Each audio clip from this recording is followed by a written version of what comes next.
समाज सुद्धा मला काय सगळ्या समाज तुम्ही बघितला उलट कधी नाही ते सगळे नेते एकत्र येऊन काम करत होते. माझ्याशी काही लोकांचं थोडंसं हे होतं पण ते सुद्धा हे असे एकत्र येऊन काम केले. मग ही गेली का मत नागेशवाला उभारणार होता गोप उभारणार होते त्यांनी उभारायचं कॅन्सल करून मला पाठिंबा दिलं उघडपणे माझं काम केलं.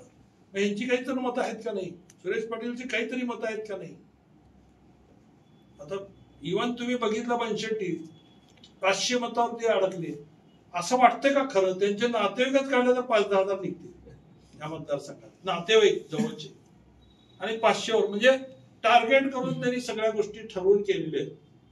एकाच वेळी 65चं राजकारण संपवायचं एकाच वेळी सुरेश पाटलाचं संपवायचं एकाच वेळी महेश कोटेचं संपवायचं महेश कोटेला घरकुल मधनं संपवायचं ही जी पद्धत आहे ना ती जाणून बुजूनच आहे सरळ सरळ ठरवूनच आहे. म्हणजे आता संपूर्ण उत्तर सोलापूरची फेरमागणी करणार आहे का फक्त ठराविक बूथ भरती करणार. पूर्ण शहर उत्तरची मागणी पूर्ण शहर उत्तरच्या सर्व म्हणूनच आता आम्ही त्याच्यासाठीच अर्ज दिलेले आहेत की तुम्ही 2च बूथला मला 94,000 रुपये भरून घेतले 290 बूथचे किती होणार आहेत हे कुठल्या लॉ मध्ये बसतंय हेच तर कोर्टाच्या निदर्शनास आणायचं आम्हाला. त्याला काहीतरी क्रायटेरिया असेल ना की एका बूथच्या मोजणीला इतके पैसे भरायचे असतात. तुम्ही डिपॉझिटच आमच्याकडनं 10,000 घेता त्याच्यावर घेऊ शकता का मोजणीला. पूर्ण इलेक्शनचं डिपॉझिट तुम्ही 10,000 घेता 10,000च्या वर घ्यायला नाही पाहिजे ना मोजणीला. फेरमोजणीला यादी पैसे तरी घेत होते का. येत नव्हते. फेरमोजणी दिली जात होती का नाही पूर्वी मग ती कुठे गेलं लोकशाही संपली का.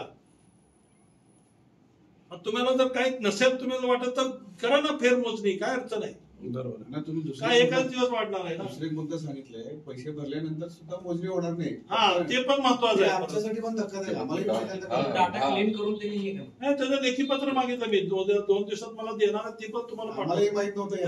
नाही असंच आहे तुम्ही जाऊन उद्या माहिती घ्या ना इलेक्शन ऑफिसरमध्ये. नक्की नक्की फक्त 10 मतं टाकून तर 10 मतं टाकणार आणि ते मतं बरोबर आले की नाही चेक करणार. मग त्या मेन बूथला काहीच अर्थ राहिला नाही.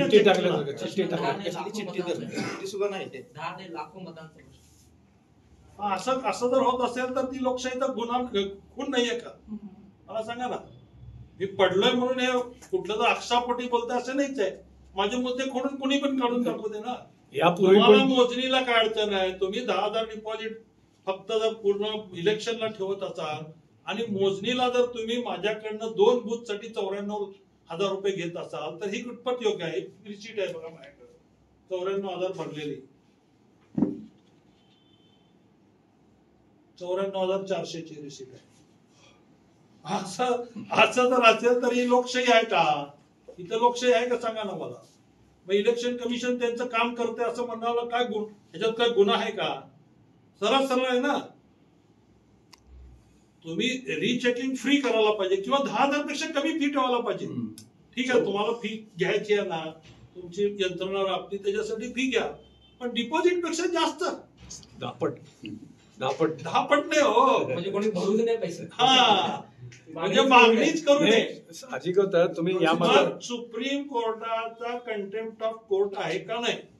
सुप्रीम कोर्टाने क्लिअर सांगितलंय की जर कुणाला संशय वाटत असेल तर त्याचं व्हीव्हीपॅट तुम्ही चेकिंग करा. 5% सुद्धा नाहीये ऍक्च्युअल यांनी 5% काढलंय.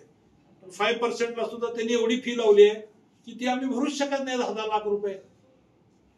10% तुम्ही हे 10 पट डिपॉझिटच्या 10 पट तुम्ही नुसत्याच 5% केलंय. 10 पट मागणीच येऊ नये.